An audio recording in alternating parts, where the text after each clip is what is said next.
A lot of this isn't going to make sense to you, and I'm sorry about that. I'm just going to start at the beginning, with the house.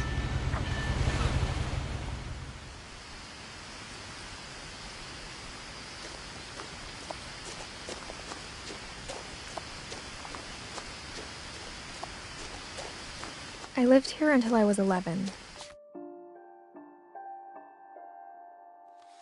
But I wasn't allowed inside half the rooms.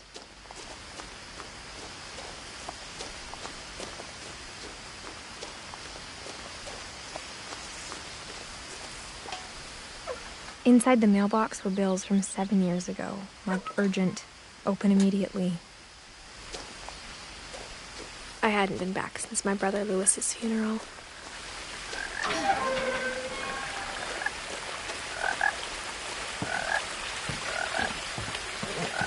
In her will, my mother left me a key, but didn't tell me what it unlocked. Maybe she thought I'd know, or she thought that the mystery would be enough to bring me back.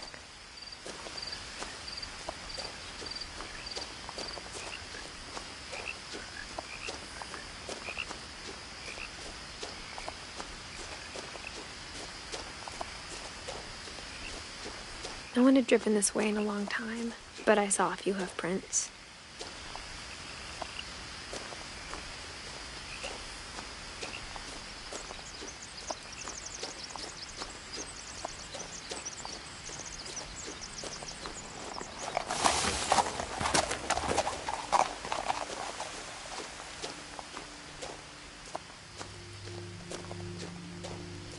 The truth is, even after I inherited the house, I never thought I'd come back to it.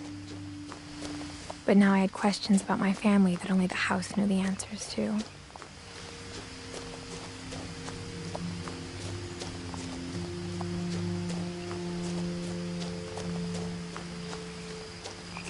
The house was exactly like I remembered it, the way I'd been dreaming about it.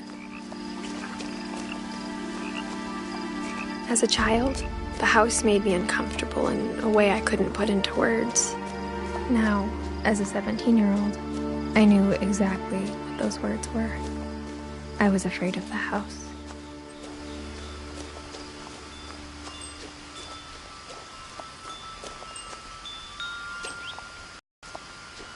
Crawling through the doggy door used to be a lot easier when I was 11.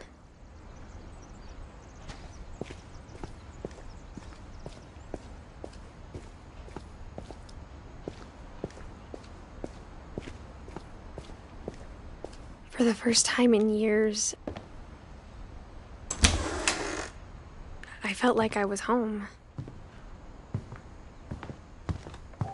But instead of a family, there were just memories of one.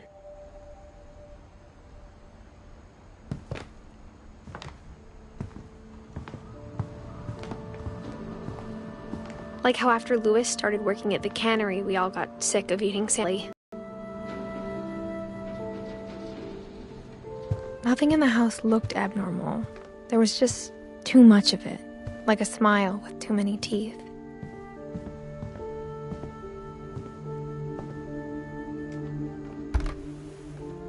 Edie told me once that every Finch who ever lived is buried somewhere in the library.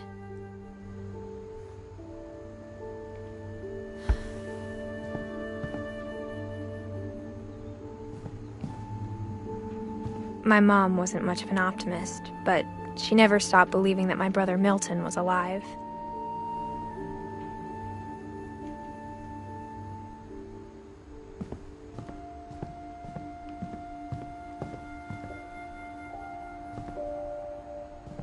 Mom always told me to stay out of the basement, so I wasn't too surprised when the key didn't fit.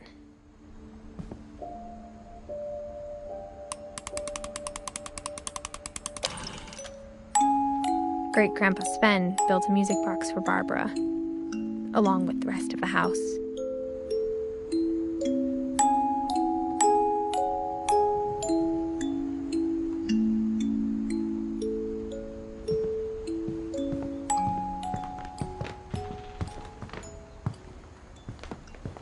Even the fireplace had a story. Edie told me the bricks came from the original house, after it sank.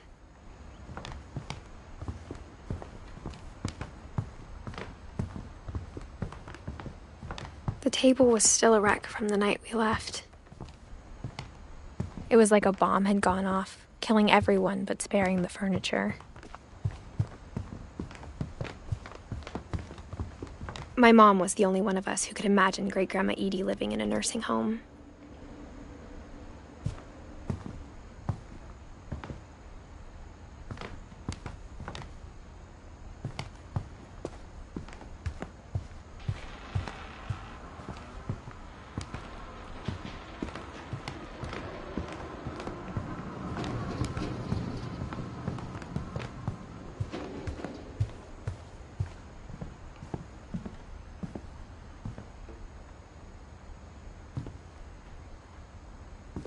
After Milton disappeared, Mom sealed up all the bedrooms.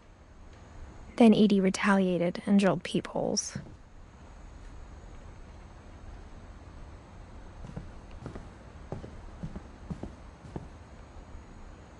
I spent a lot of time playing in Great Uncle Walter's room. I think my mom sometimes regretted not sealing it up.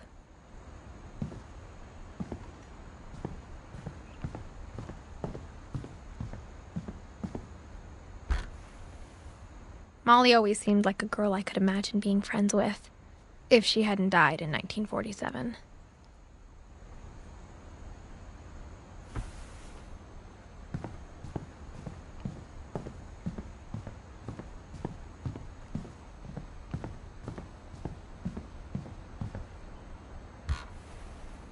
My Grandpa Sam spent 7 years sharing a room with his dead brother, Calvin.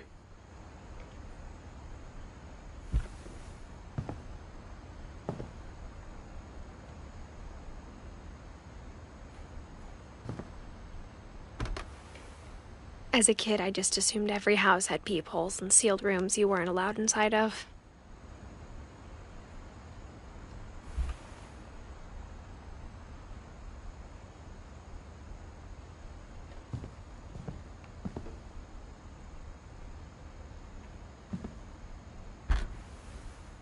The last time I was in Edith Sr.'s room, I was 10 and she was painting my portrait.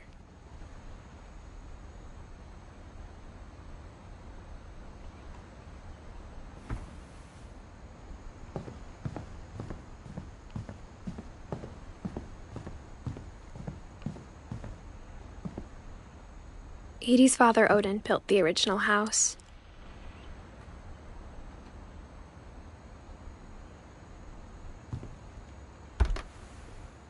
Barbara was a child star for 2 years, until America grew out of it.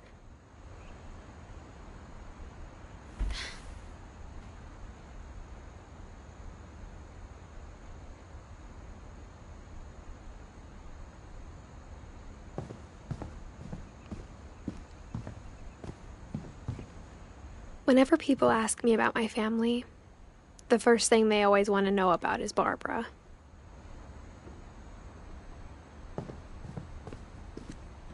Mom must have locked the third-floor stairs on the night we left.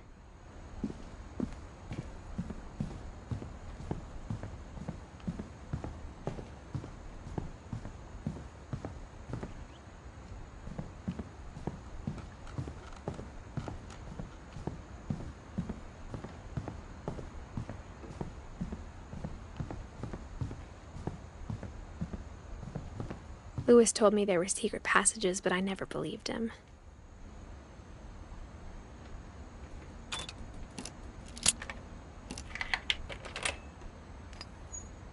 Turns out, my mom was really good at keeping secrets. Now it was time to find out what my mom had been afraid of.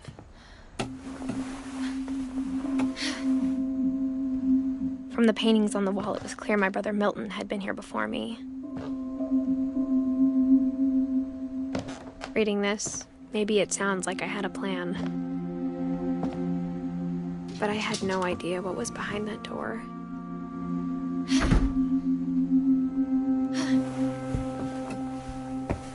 Just like I had no idea where all this was gonna lead.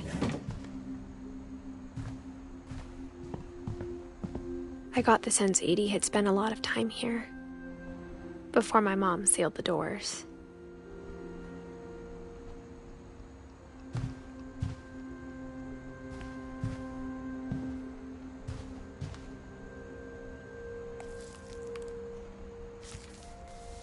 December 13th, 1947. Dear Diary, I'll be gone soon, but I wanted to tell somebody about what's gonna happen.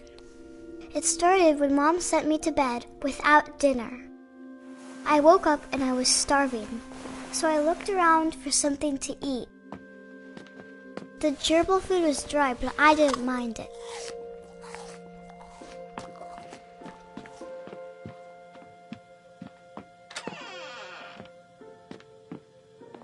I kept eating and eating.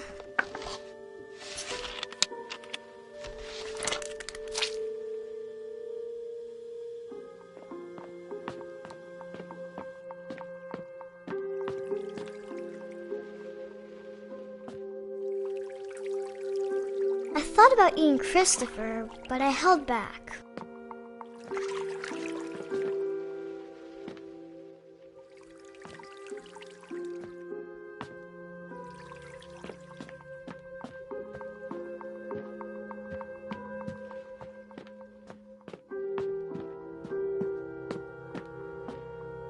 My Halloween candy was all gone.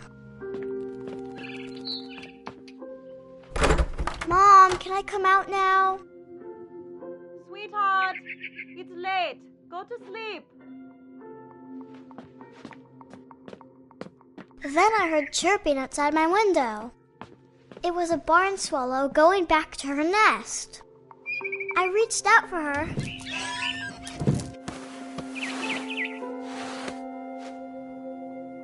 And suddenly, I was a cat.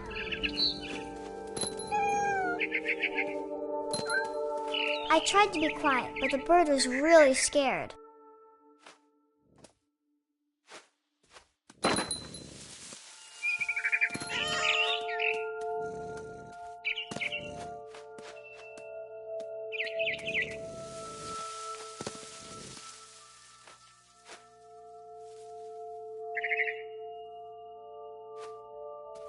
Mom and Dad didn't even look at me.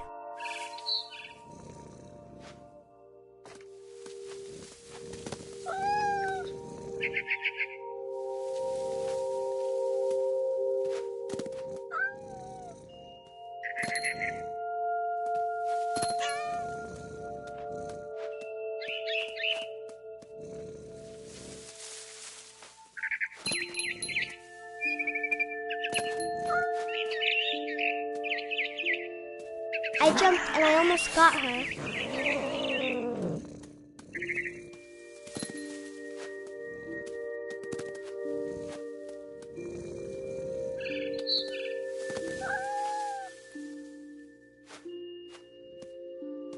I could tell she was getting really tired. Now I was up in the big tree. I promised Dad I wouldn't climb it anymore. All I cared about was eating that mama bird.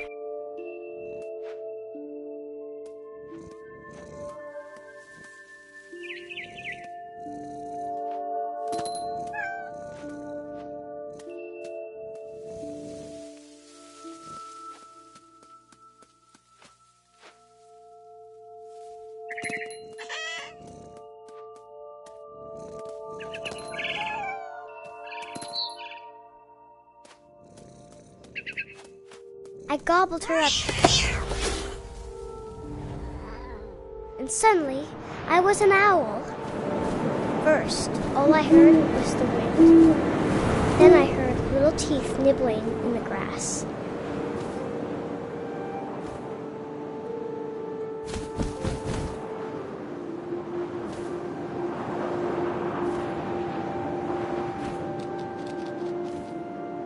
Rabbits.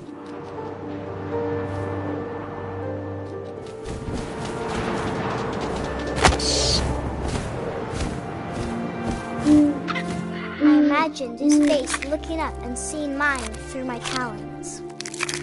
I swallowed him up, and I didn't chew one bit. Then I flew off to find something bigger.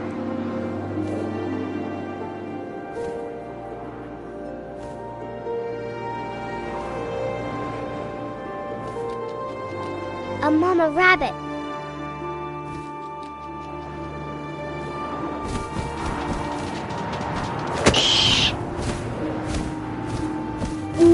almost too big to carry. I started choking, but I couldn't stop eating. And suddenly, I was a shark.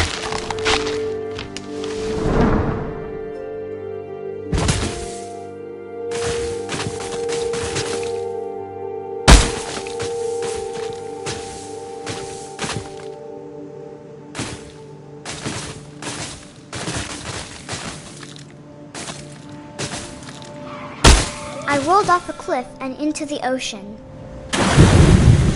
Now, I was hungrier than ever.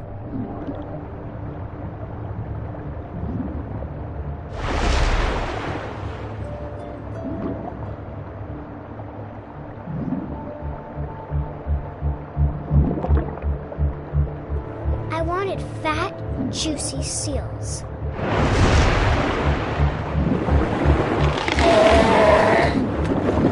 Off her flipper, and it tasted really good.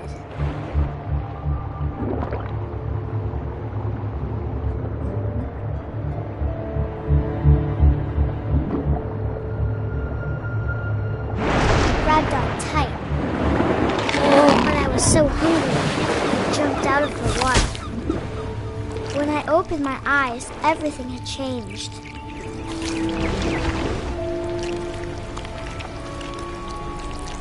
Now I was a monster, and I smelled people everywhere.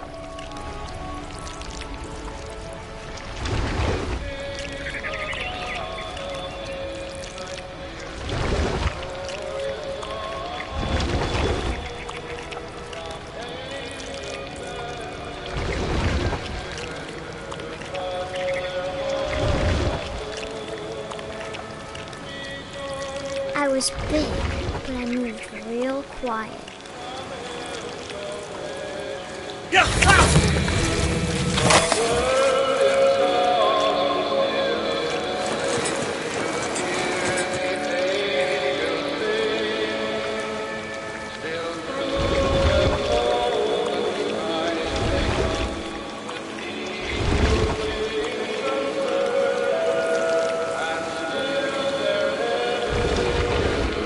I wanted to stop, but also I didn't.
touched the water, I smelled something new. Something I had to have, so I swam towards it.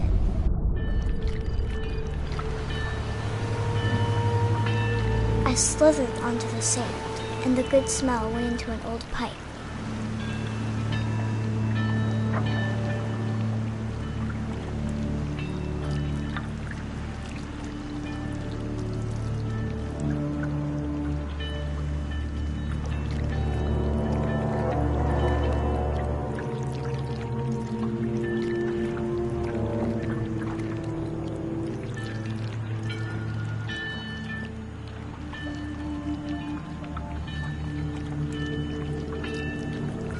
I got closer and closer.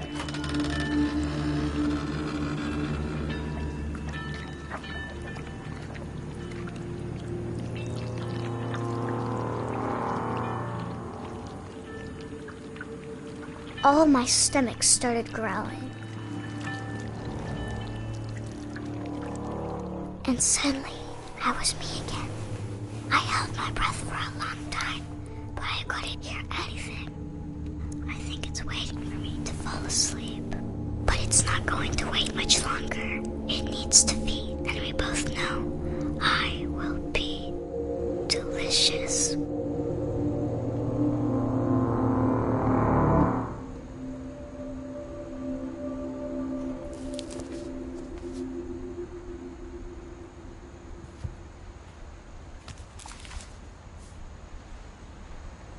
I'm not sure if I believed all of that, but I'm sure Edie would have.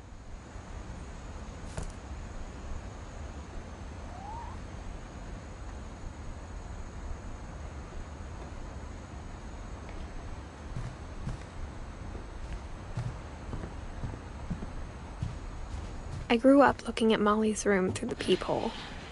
Molly's gerbil had a tiny bedroom with its own even tinier gerbil cage.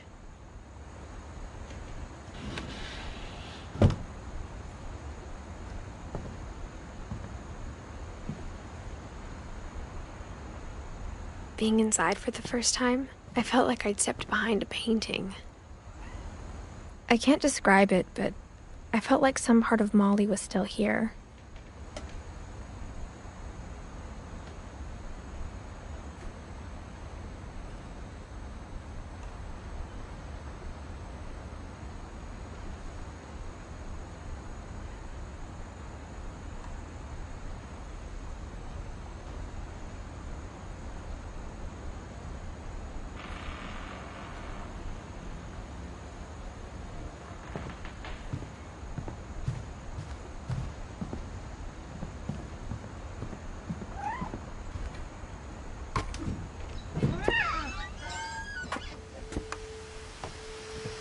This will be obvious later, but my mom never told me any of these stories. Edie would have, but Mom didn't like bringing up the past. Though, when we adopted a stray kitten, she was the one who named it Molly. I spent a lot of time in Great-Grandma Edie's room. When Edie told people Sven was killed by a dragon, she could also have said he was building a dragon-shaped slide that collapsed. She could have, but she didn't.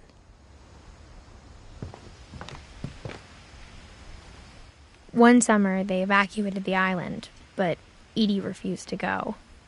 For a few weeks, she was a celebrity.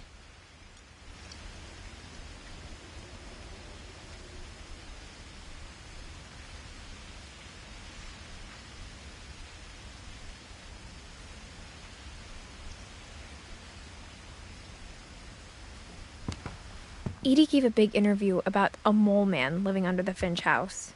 My mom was furious. I hadn't thought of myself as Edith Jr. for a long, long time.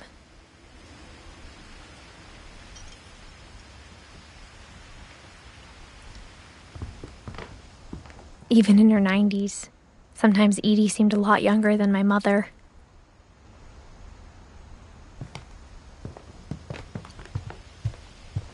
Her room was like a museum.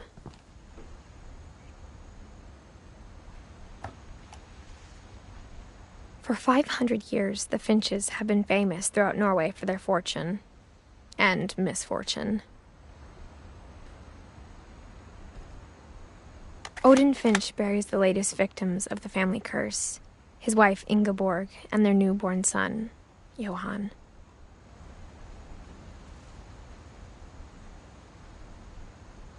On January 7th, 1937, he set sail with his family and his house, hoping to leave the curse behind. But 40-foot waves off the coast of Washington send the house and Odin to the bottom of the sea.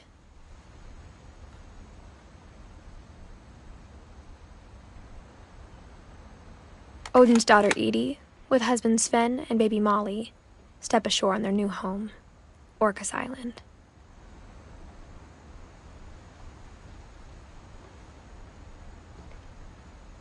Odin Finch is the first to be buried in the new family cemetery.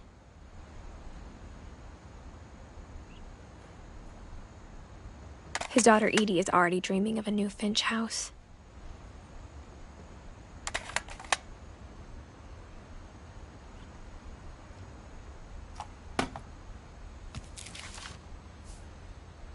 Whatever's wrong with this family, it goes back a long ways.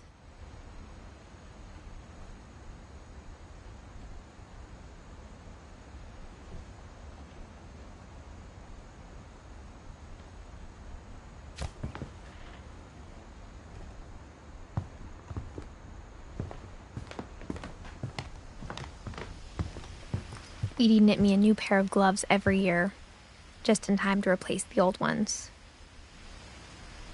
Louis died a week before we left, but Edie had already started to memorialize him.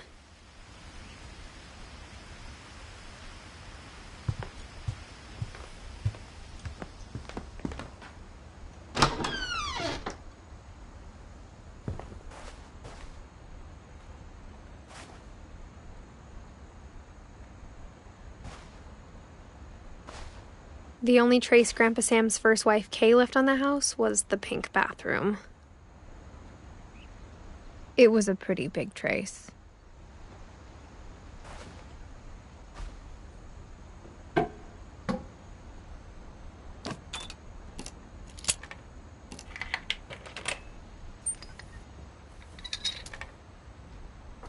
There's a secret in this bathroom.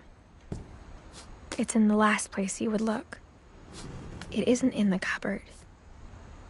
It's hidden in this book.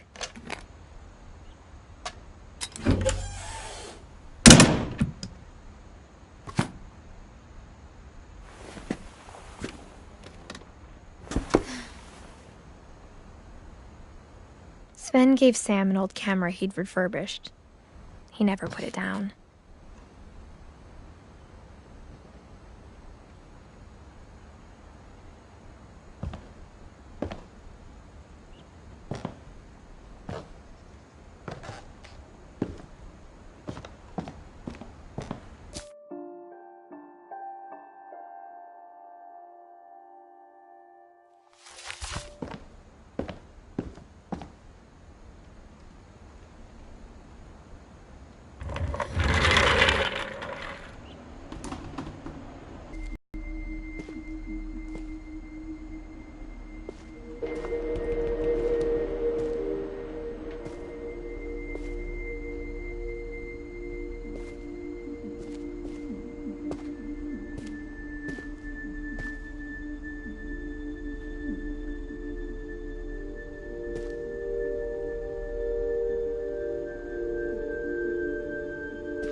I knew Grandpa Sam had a twin, and that he never talked about him.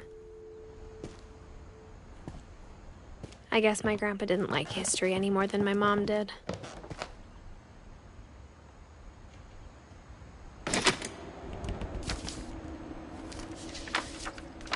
How I Want to Remember My Brother by Sam Finch. The thing I remember is that when he made up his mind, that was it. My brother said he'd die before he ate another mushroom, and he did. At Barbara's funeral, we swore he'd never be afraid again. And he wasn't. I think Calvin always wanted to fly.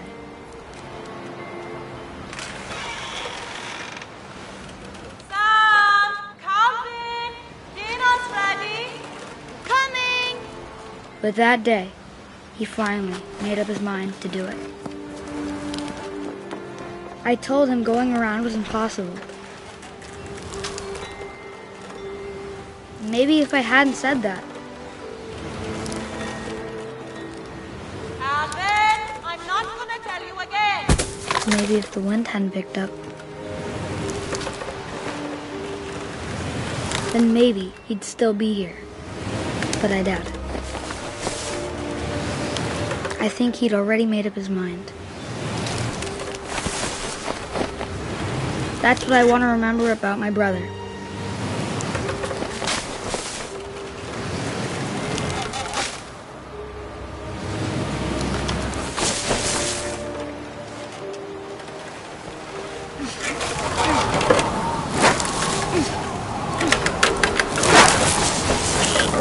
The day he made up his mind to fly.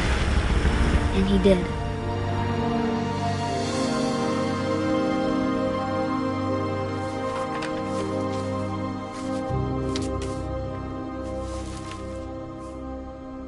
Calvin's story felt strangely familiar. When I was younger, I remember trying to do the exact same thing.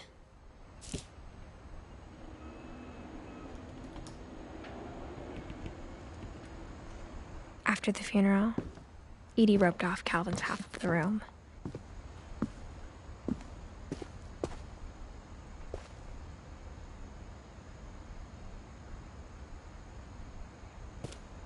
Mom said Grandpa Sam enlisted at 18 and never set foot in the room again.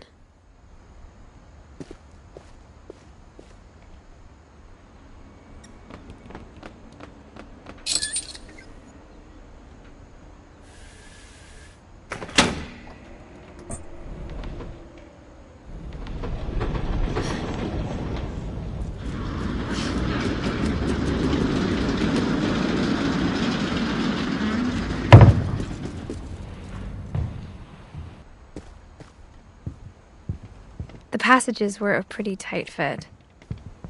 They'd obviously been built for smaller hands and bellies.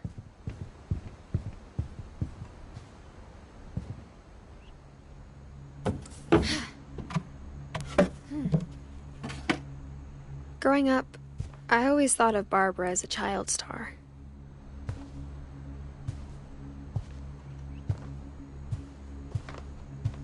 I never thought about how hard it must have been for her afterwards.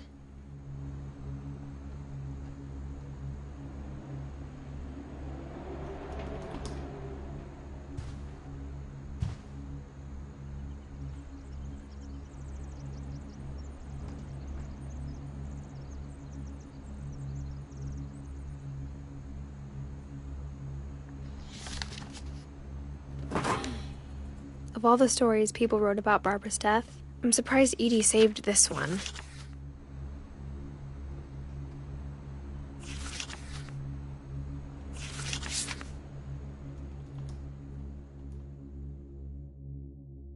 Old Jack here with another ghastly tale inspired by America's most unfortunate family.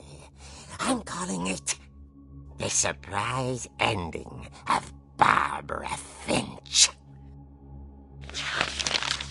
As a child star, Barbara was famous for her scream. Now at 16, she was all washed up, a has-been. But in a lucky break, she'd been asked to perform her signature scream at a local convention for monster movie fans. It was just the boost her career needed. Unfortunately, her scream hadn't aged well. Getting better. I think you just need the right motivation. Her biggest fan and current boyfriend, Rick, was about to demonstrate when... Now that was a great scream. It was Barbara's father, Sven. He'd slipped into a table saw and had to be rushed to the emergency room. So Barbara got stuck babysitting her youngest brother, Walter. Her convention comeback was cancelled. Okay, I'm hearing frustration, but I'm not hearing terror. What if I tried... A gang of hoodlums in Halloween masks have been terrorizing Orcas Island tonight. Police are urging residents to... That came from the basement. You're right! Also, I loved your delivery on that. Why is your basement door locked? Because my dad likes making puzzles and secret passages. There's a key hidden in the music box. The secret is to keep winding and winding until finally the key pops out. Thanks, babe. I'll be back in a sec. 20 minutes later, Rick hadn't returned. So Barbara went to look for him, right on cue. She reached for the music box. And as she wound the key, she listened for Rick, but the house was silent.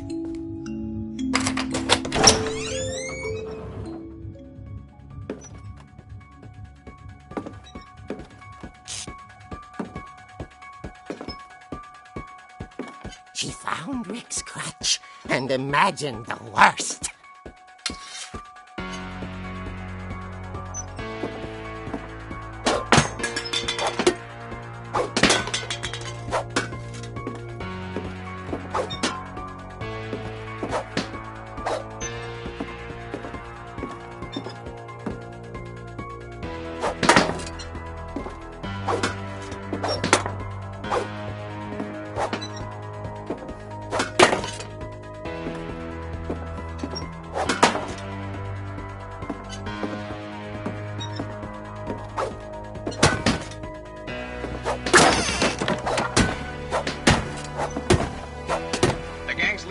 Infamous Hookman killer, Dr. Carl Hamill, who impaled and then ate his family 10 years ago tonight.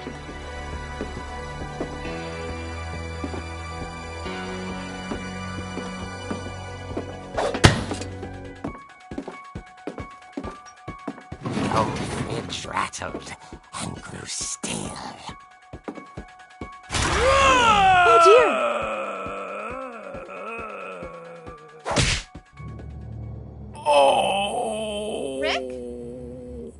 Barb, relax. I was just trying to scare you to help you find your scream. Well, I'm not scared, Rick. I'm furious. Then act furious. All I'm getting from you now is that you're hurt and confused and She threw him out, but she kept a little something to remember him by. Barb, have you seen my other crutch? And she was still holding it when she fell asleep watching the Late Late Picture Show. Hours later... Barbara! Walter, what's going on up there? Ah! Okay, I'm coming up, but if this is a trick, you're dead, Walter.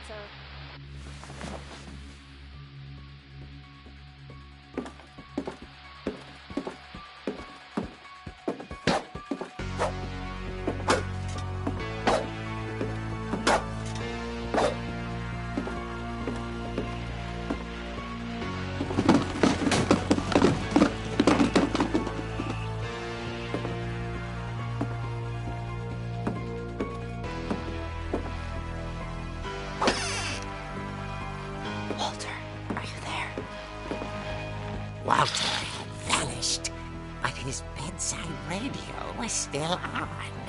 Orcas Island police describe the man as 6 feet tall, with a steel hook for a hand. Residents are urged to lock all doors and windows and notify the police of any suspicious activity. Barbara turned, saw the hook man, and was speechless. He was quite smashing.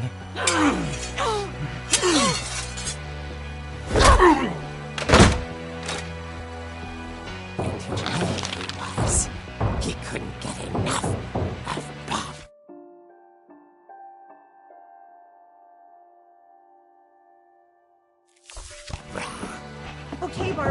There's gotta be another way out of here.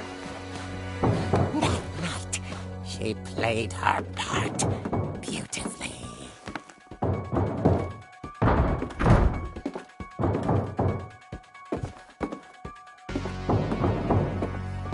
Molly's door hadn't been opened in years. The hinges groaned.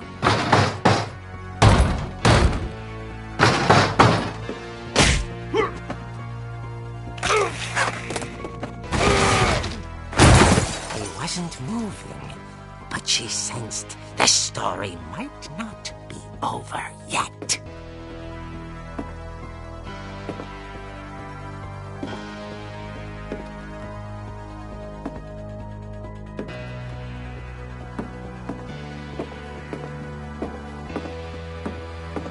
The hookman had vanished. She listened for his breathing, but all she heard was... At the door, she heard whispering. It was coming from inside the house.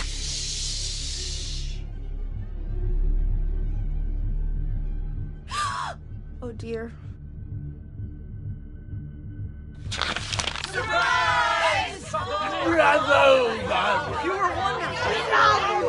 monsters had come to surprise her. For Barbara, it was a dream come true. Then she saw what kind of monsters they were, and she realized what was about to happen. She was going to be famous. And with her final breath, Barbara Finch gave the performance of her life.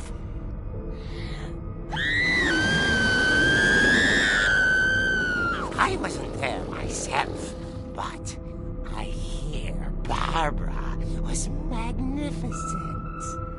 Poor girl. She had a taste for stardom. But unfortunately, so did her fans. Of course, the police blamed it all on poor Rick, who disappeared the same night. And little Walter? Hiding under his bed the whole time. He took it all pretty hard, but that's another story. As for Barbara, tucked inside the music box was all they ever found of her. Her ear. Now that's what I call a real eerie tale.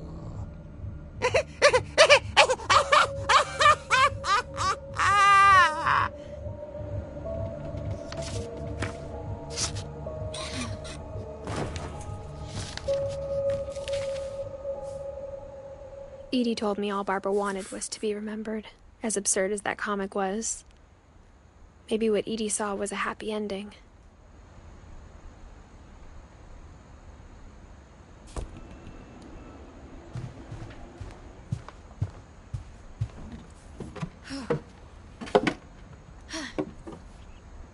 I guess now I know why Mom didn't like me playing with the music box.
Mom said the basement was off limits, unless I wanted another tetanus shot.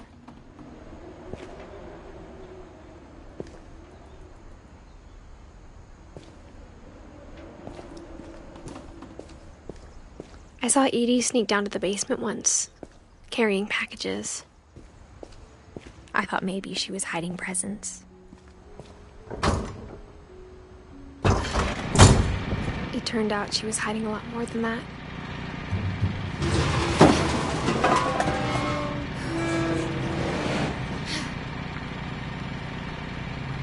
I remember asking Mom once about where Walter had gone. She said after Barbara died, he got as far away as he could. If there's a pattern in all these stories, I think it's that none of us has gotten very far.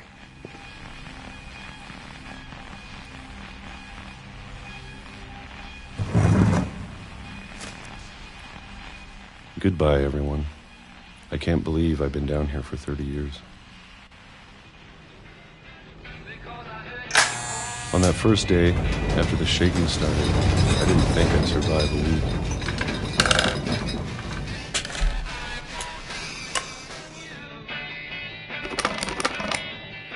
But after a few days, I settled into a routine. That's what kept me sane. Having a schedule, living for today. I always expected to be dead tomorrow.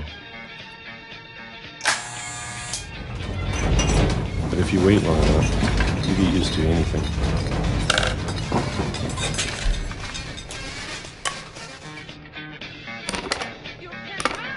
Even a monster on the other side of the door starts to feel normal.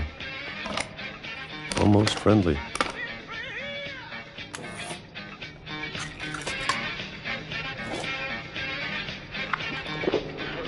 And then one day, everything just stopped. Whatever that thing was, it was gone. Maybe it got tired of waiting. Or maybe I just got tired of being afraid.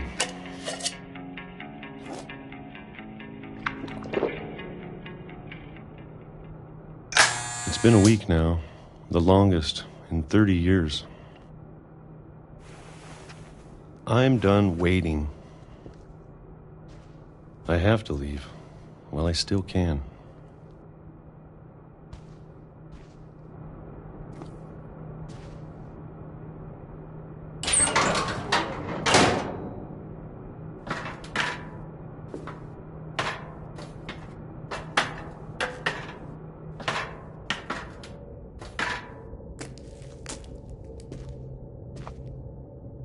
I know it's out there, somewhere.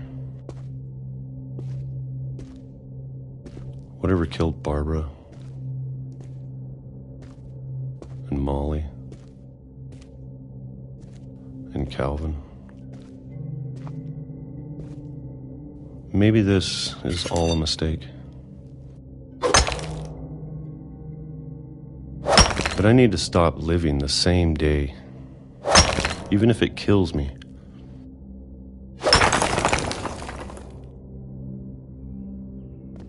Whatever's out there, I want you to know I'm ready for it. I'm going to appreciate all of it, especially the food. I don't mind if I only have a year left, or a month, or a single week. I'd be happy with one new day. I can already imagine the sun on my face.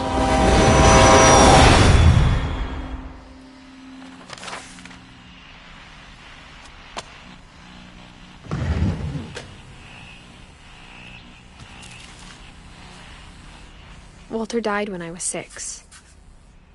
I can't believe my mom never told me he was down here.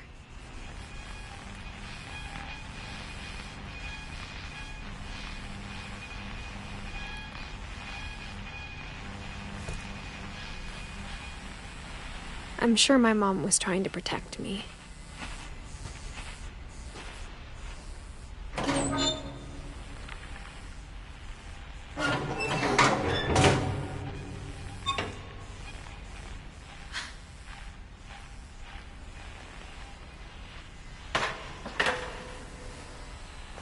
Maybe she was afraid I'd end up like Walter.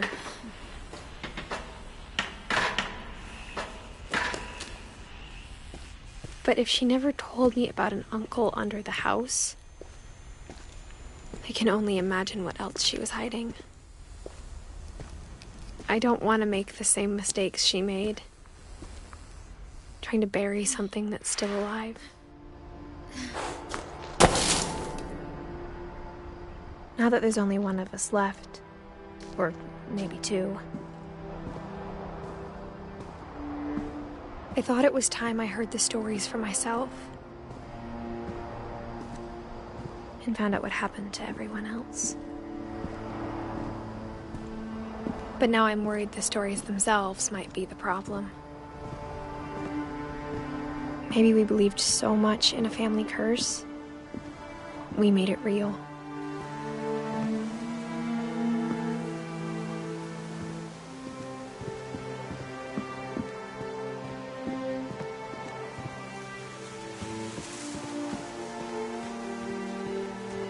I don't know if I should even be writing this.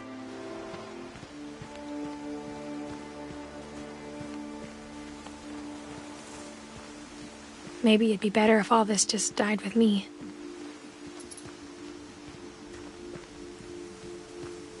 But I thought you should know about your family.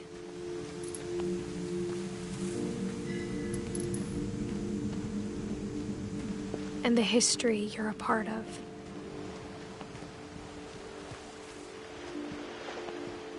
Though to be honest, I feel as lost as you probably do right now.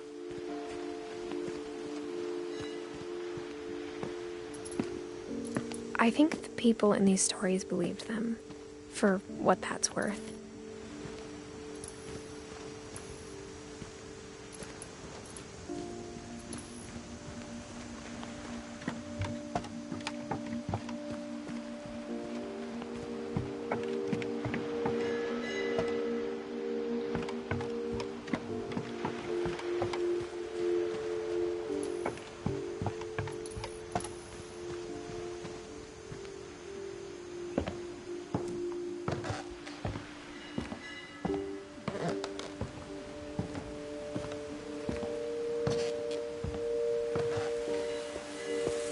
And when you look at the house, that history of imagination and stubbornness and madness, any of it seems possible.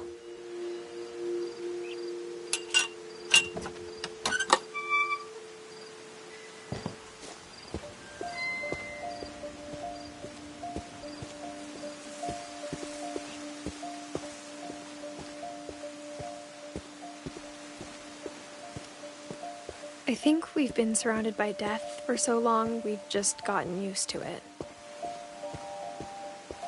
What kind of family finishes building a cemetery before starting the house?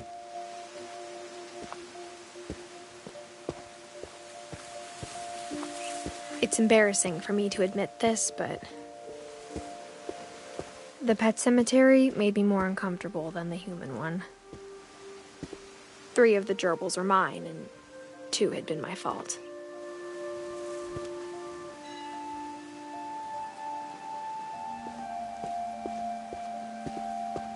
Sven built the house, but it was Edie who designed the cemetery.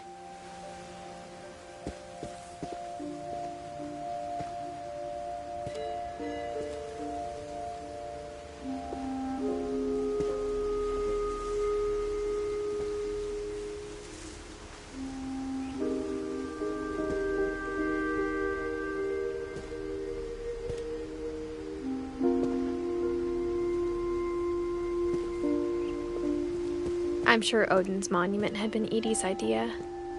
My mom was always trying to move on, but for Edie, the past never went away.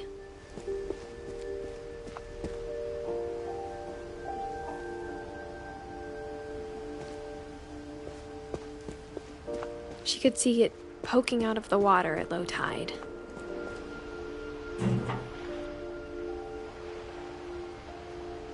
Edie said she dreamed about the old house every night.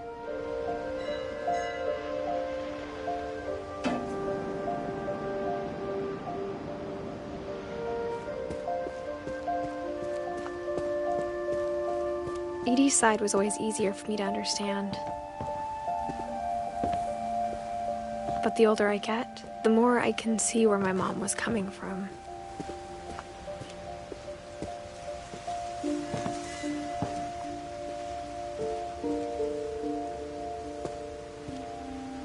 She lost 2 of her brothers, just like I did. I get why she tried so hard to protect us. There's so many things I wish I could ask my mom now. Part of me thinks this is what she wanted all along. For me to come back someday and find everything out for myself.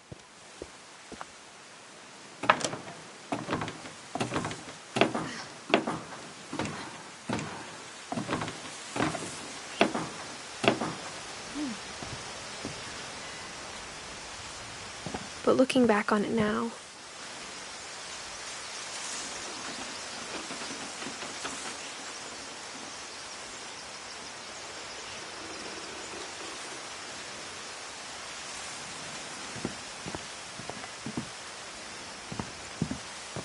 if she told me there was going to be so much climbing, I never would have come when I was 22 weeks pregnant.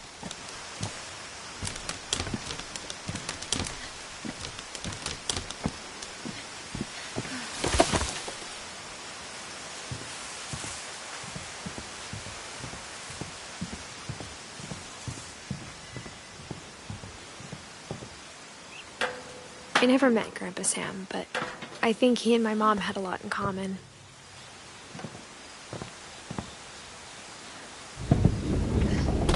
They were both pretty intense.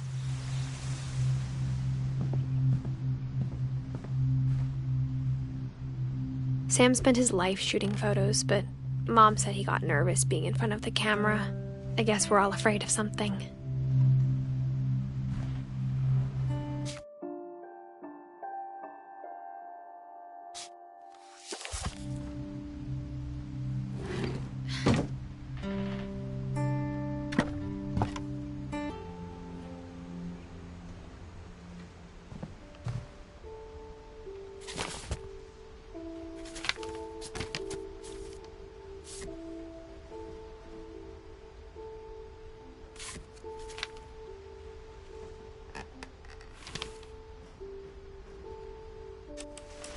Dawn, I promise, you'll never forget this weekend.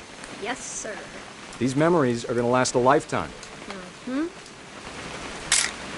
Perfect. Am I gonna have to shoot anything? It's gonna rain the whole weekend, isn't it? I will never forget this weekend, Dad. That's the spirit. Okay, got it. I'm gonna take some pictures, okay? Just be careful. That camera's older than you are.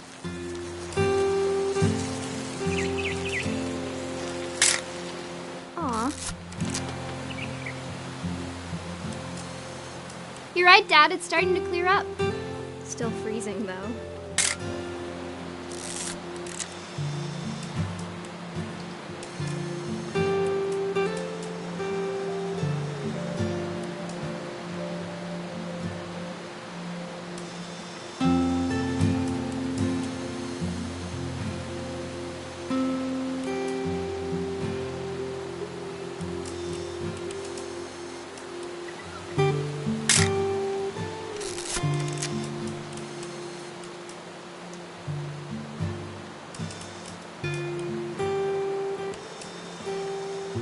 Definitely should not have drunk all that coffee.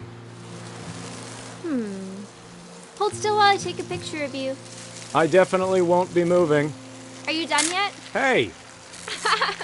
That's a keeper. I'm just saying, I'm not always gonna be here, Dawn. You'll need to remember this stuff, if you want to survive. I'll be fine, Dad. You know who else thought he was gonna be fine? Some guy who died. Dawn, I'm being serious. I know, Dad. You're always serious. Doesn't being out here make you want to chill out? Well, to tell you the truth, I haven't been out here in 20 years.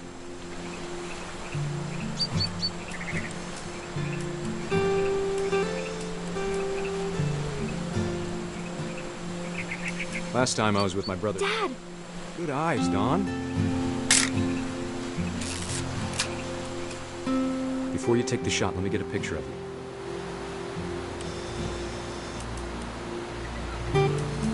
Dad, I... Just breathe. Turn it.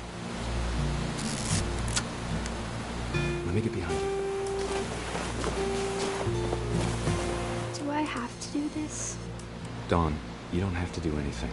But if you want to survive, you'll need to be strong.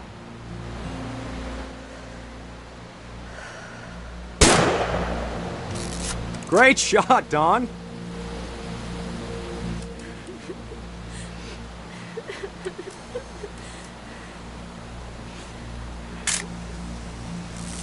I'm proud of you, Dawn. Always remember that, okay?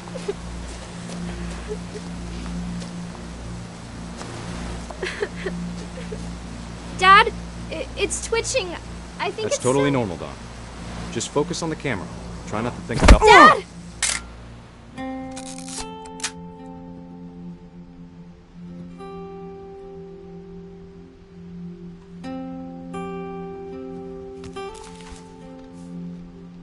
Of all these stories, that's the one I wish most that my mom had told me.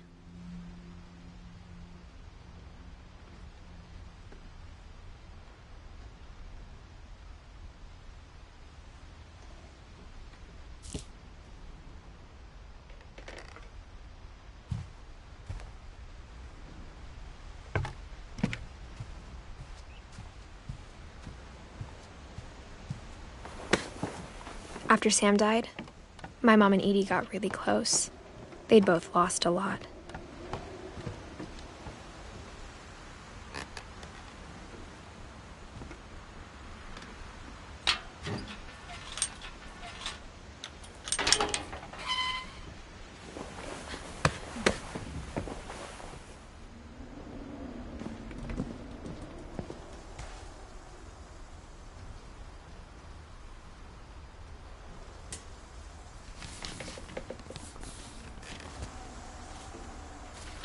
Dear Kay, do you remember the way Gregory used to laugh when he thought he was alone?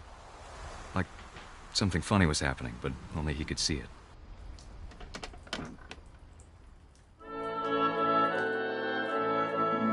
I think he saw things the rest of us don't.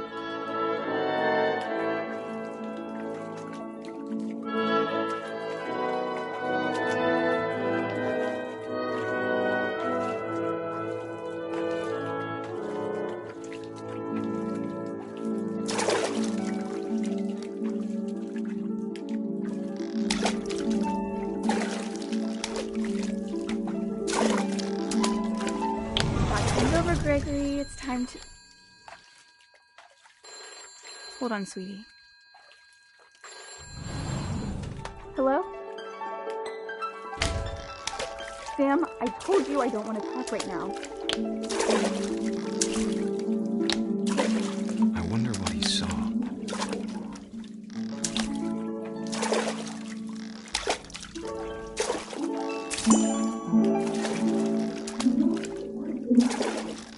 What his world was like.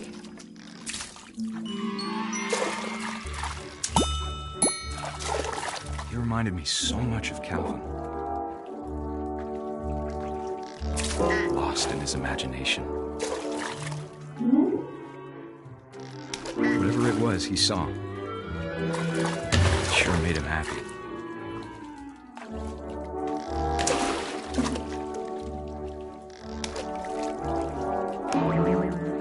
I know how silly it sounds.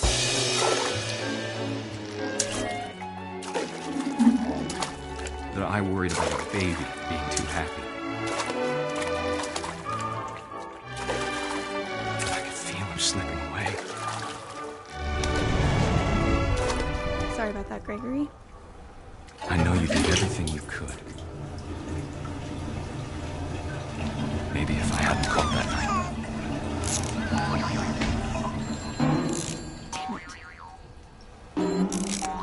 Hold on, I don't want Gregory. I wish he could have told us about the world he saw.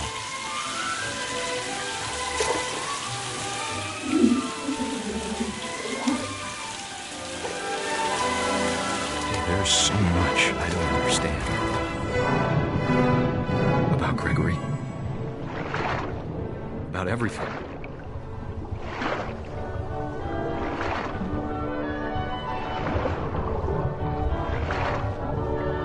But I know what happened wasn't your fault.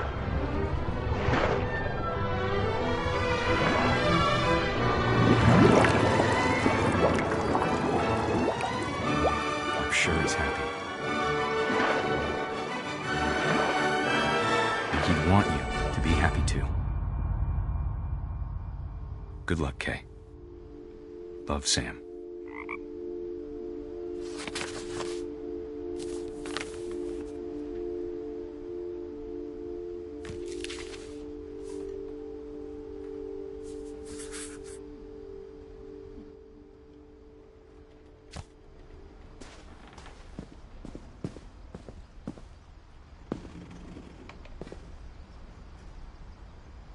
I can't imagine my mom ever writing poetry, and yet...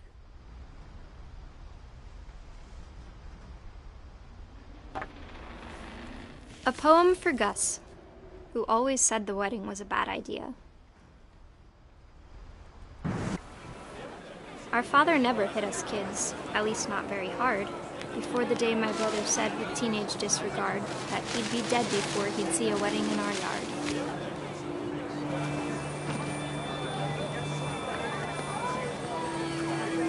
My father made him come, of course, but Gus stood far apart, just flew his kite and bottled up the storm inside his heart.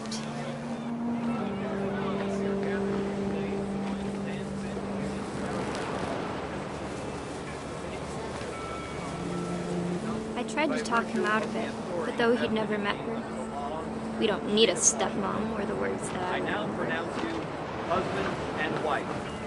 You may kiss the bride.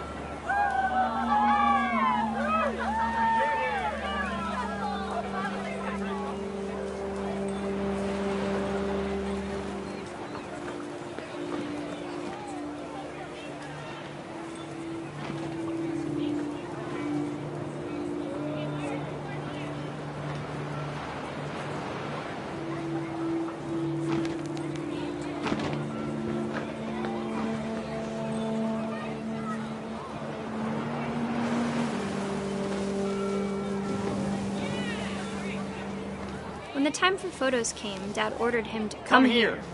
But Gus declined, and as a sign held up his middle finger.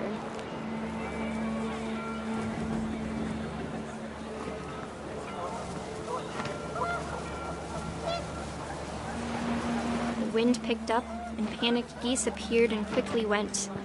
But all the humans did that day was go inside the tent.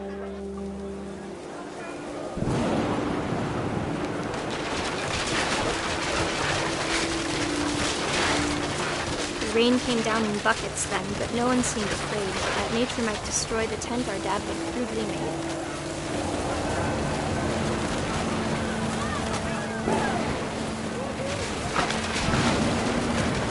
The thunder sounded much too close and full of angry power.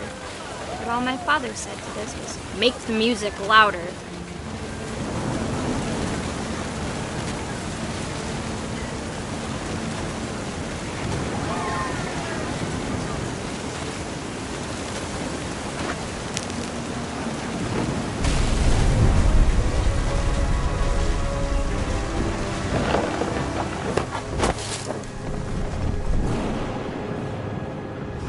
I wish that I could truly say I thought about you on that day. Out there on the beach alone, just you, the wind, the sea, and foam. But I didn't, until we found you.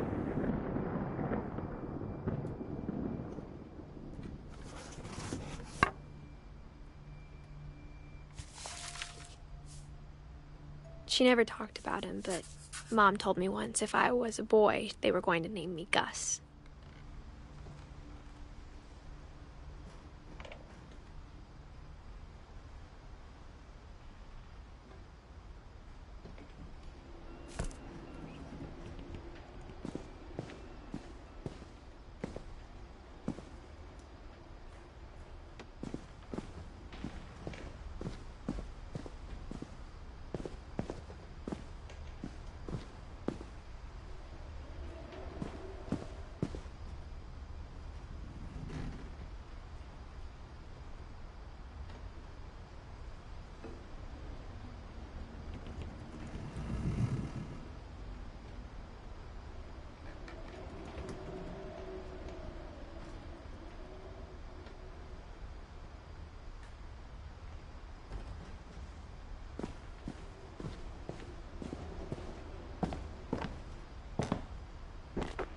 My mom moved up to the loft after her brothers died. At the time, it was as far away as she could get.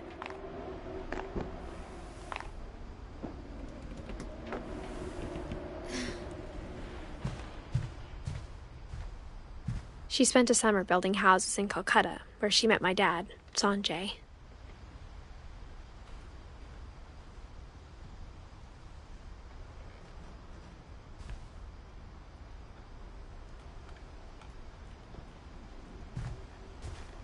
Religion was another thing my mom never talked about, but I think it helped her a lot after her dad died.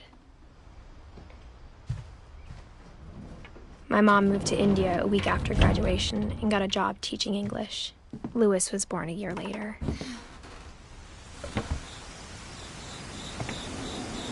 When my dad died, I don't think Mom knew where else to go. I'm sure Edie was happy to have her back.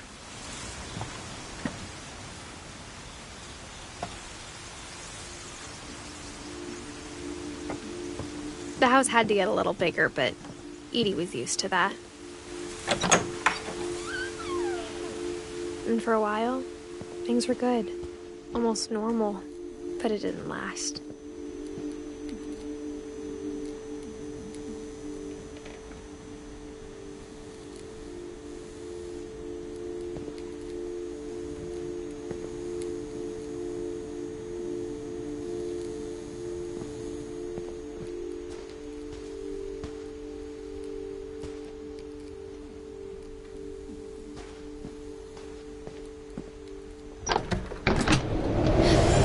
The beginning of the end was Milton's 10th birthday, when Edie gave him a castle.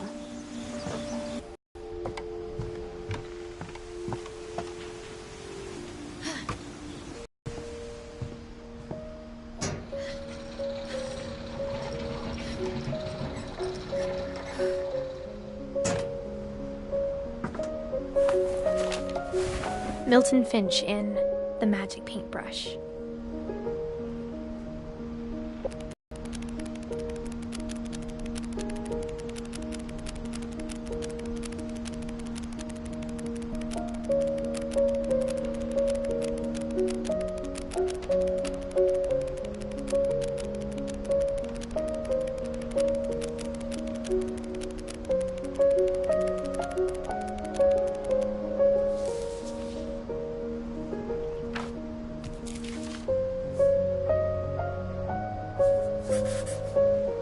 I was 4 when Milton disappeared.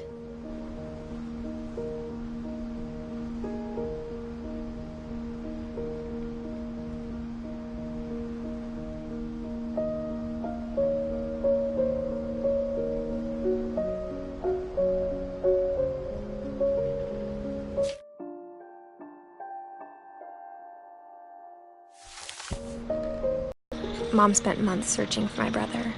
Then she sealed the doors.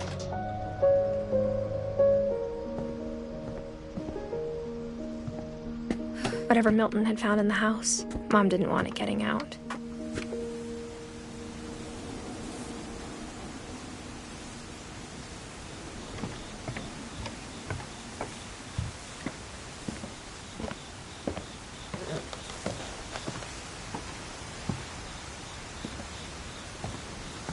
After he graduated, he just spent more and more time in his room, until Mom got him a job at the cannery. Everyone always told me to stay out of Louis's room, except Louis.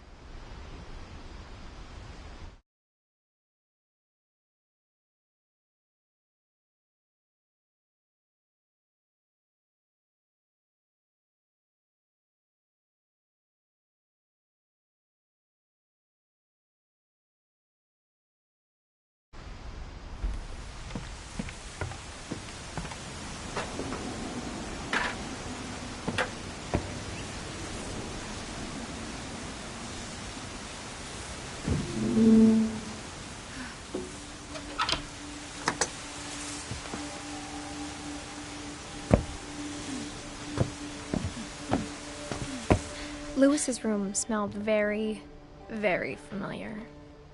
That part of him lived on. Louis and I spent a lot of time playing games together, but he was surprisingly bad at them. He died a lot.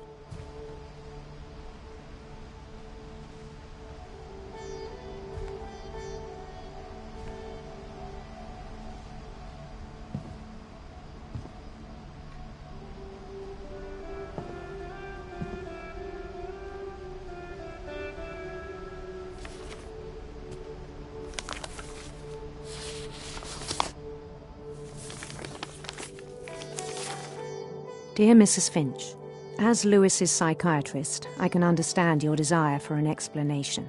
As I see it, the trouble began in January, shortly after we convinced your son to seek treatment for substance abuse. Newly sober, I believe Lewis first noticed the monotony of his daily life.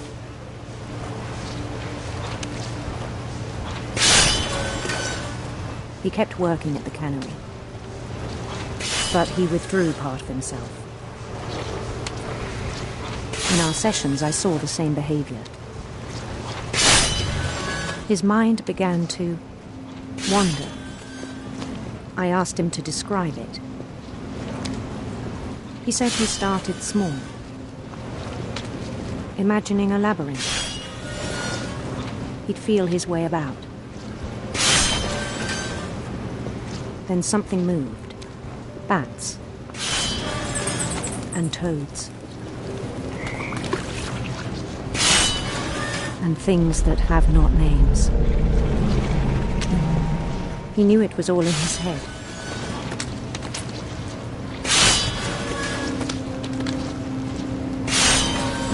But he took it very seriously. I had hoped he'd find himself.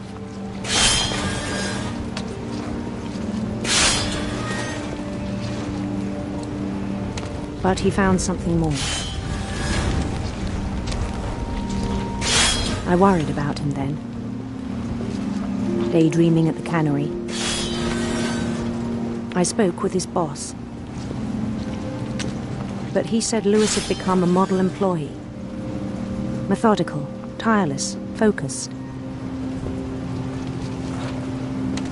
Like a whole new Lewis. So I let him go on.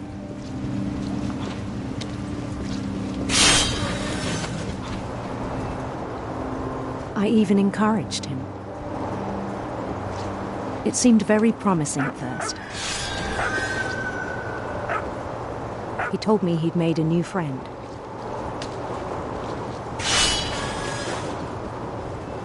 On the edge of a city he named Lewis Topia. He built the city up slowly, brick by brick. Then he made musicians.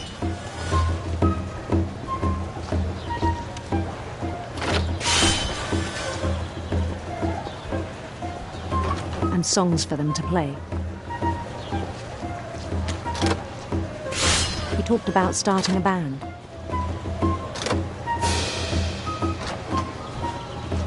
And he was always humming something. Every day his imagination grew stronger.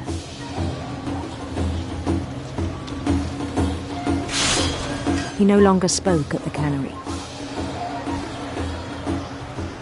But his chopping was as reliable as ever. Then one day it struck him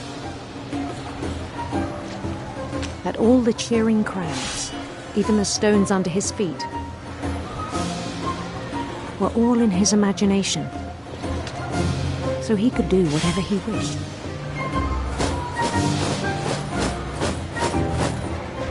He held an election for mayor. And he won. They begged him to stay, but his mind was already wandering. It became a game for him.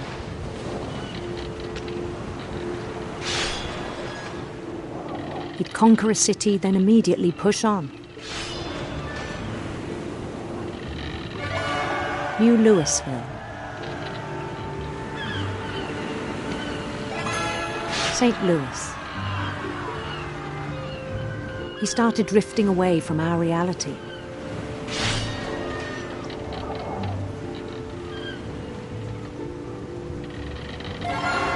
Minneapolis. Until one day he forgot to go home from the cannery. Even as his mother pleaded with him, part of Lewis kept sailing on.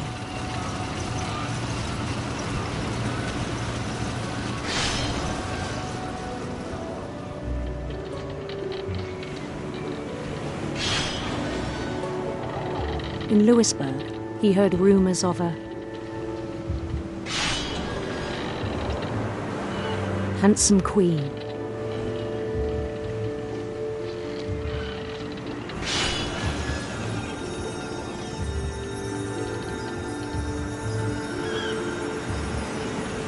The queen was on her own quest for sinister serpents.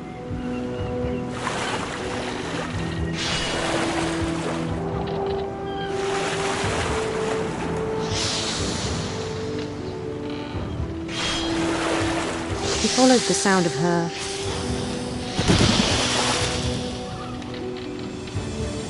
silver harp.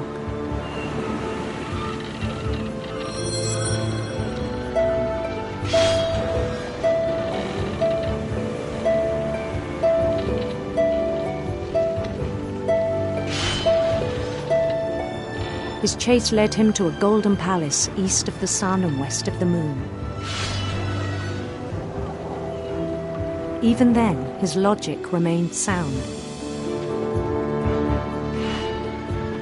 He knew the world was all in his imagination.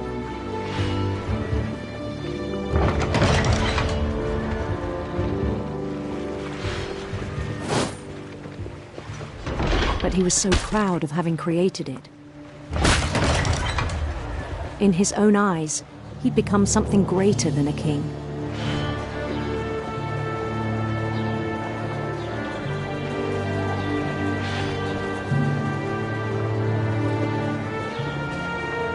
For someone who'd never known success in the real world, I think it was overwhelming.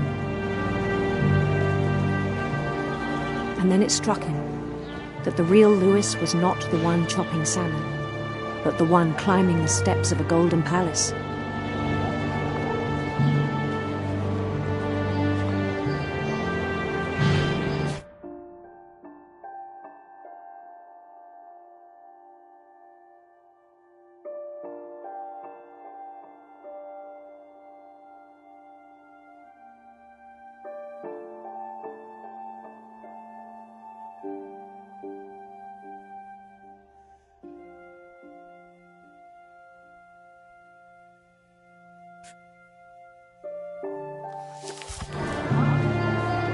My imagination is as real as my body, he told me.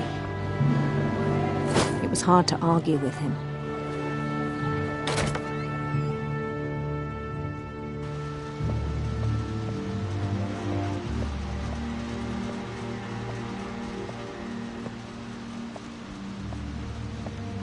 He began to forget the world we know.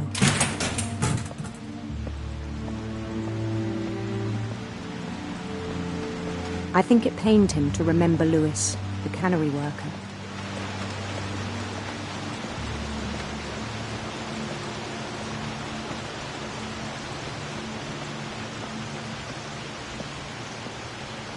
He began to despise the man with a royal contempt.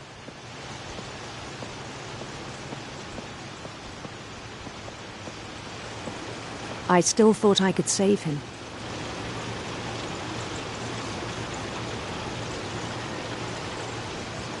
Even after he said he was being crowned king over all the lands of wonder.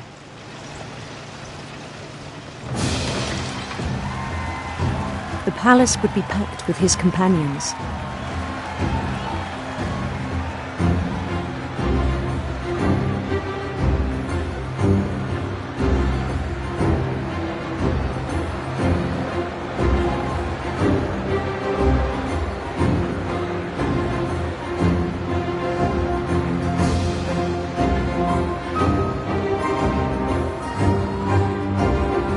Including the wise Calico who'd insisted on advising me.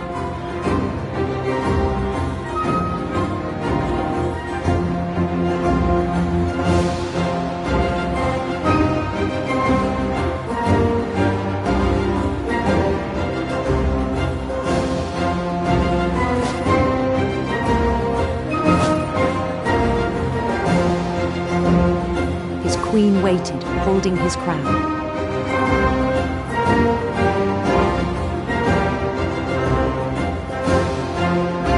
There was only one thing left to do.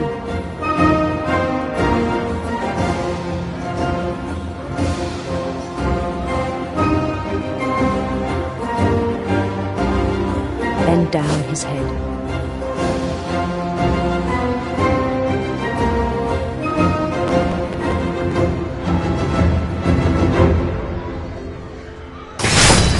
And the rest I think you know. Mrs. Finch, your son was a kind man who will be missed by all of us who knew him.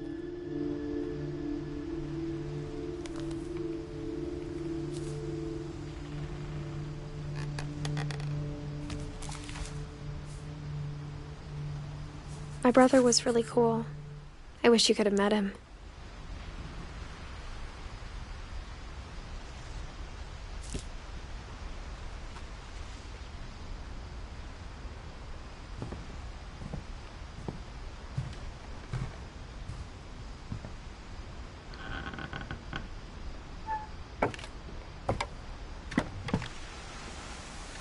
On the way back from Lewis's funeral, my mom told me to start packing.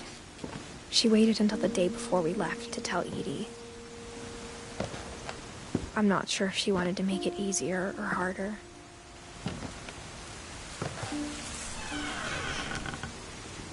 I wish we'd stayed.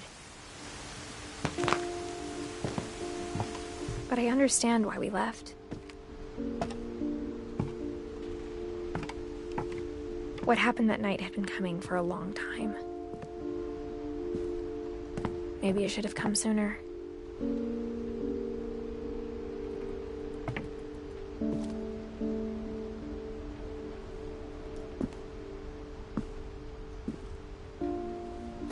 But it had to end one way or another. All that's left now is to tell you about that last night.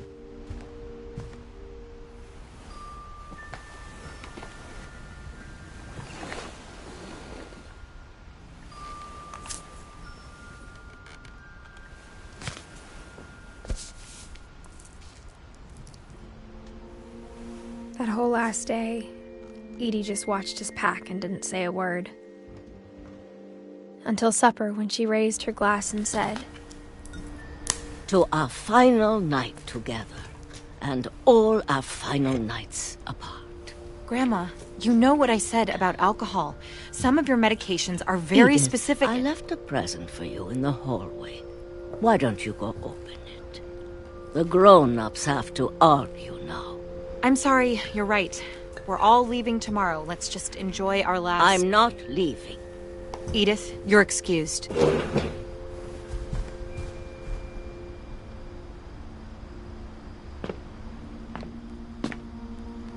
The power had been shut off that morning, but Edie always had plenty of candles. When my mom sealed the library, I don't think she knew about the other entrance, or that Edie had a key to it.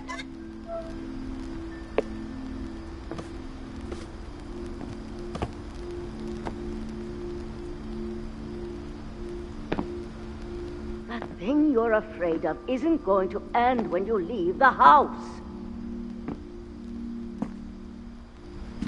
Edith has a right to know these stories. My children are dead because of your stories. I think it's best if Edith and I leave tonight. We'll have the nursing home send a van for you in the morning. Okay?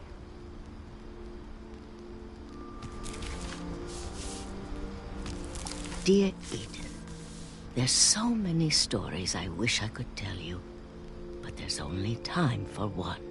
This is about what happened on the night you were born. That night, the tide went way, way out. It was the first and last time I ever saw the old house aground. There'd been an earthquake out in the middle of the ocean. They called it the lowest tide in 1,000 years. God, it smelled awful. You know, I've seen that house every day of my life. But I never thought I'd go back to it. When the fog rolled in, I lost my way.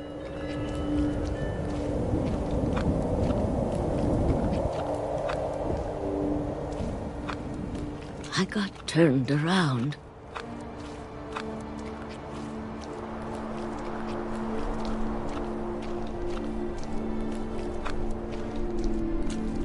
For a while, I wandered.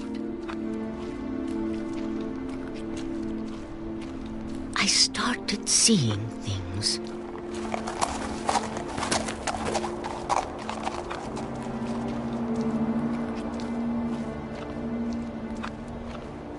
Things I'd forgotten had ever existed.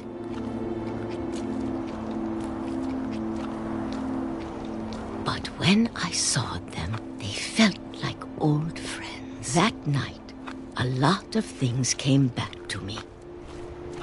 Or maybe I came back to them.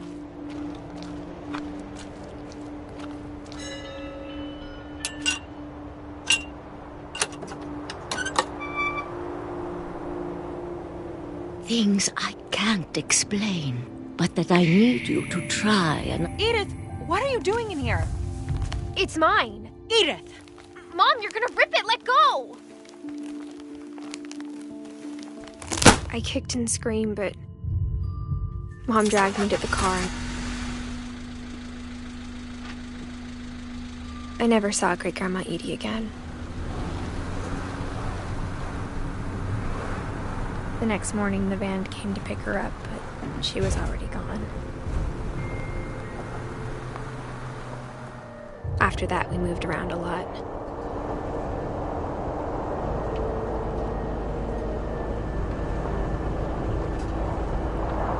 We both tried to make the best of it.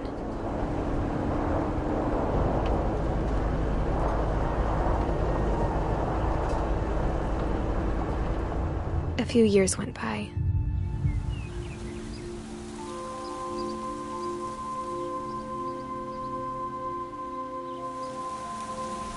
My mom didn't like to talk about it, but she started getting sick a lot. The rest happened pretty quickly.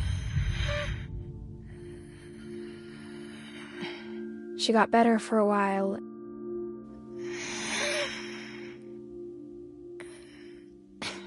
And then she didn't.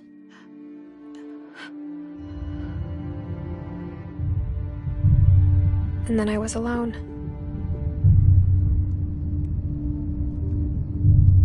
The last Finch left alive.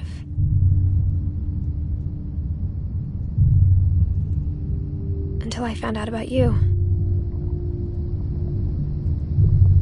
I'm still not sure what to tell you about all this. If we lived forever, maybe we'd have time to understand things. But as it is, I think the best we can do is try to open our eyes. And appreciate how strange and brief all of this is.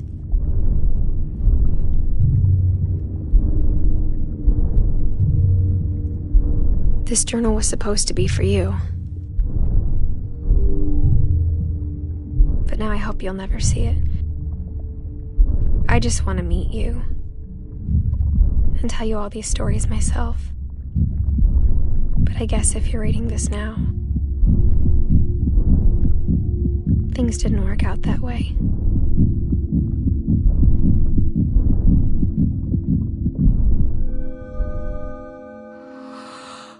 This is where your story begins. I'm sorry I won't be there to see it. It's a lot to ask, but I don't want you to be sad that I'm gone.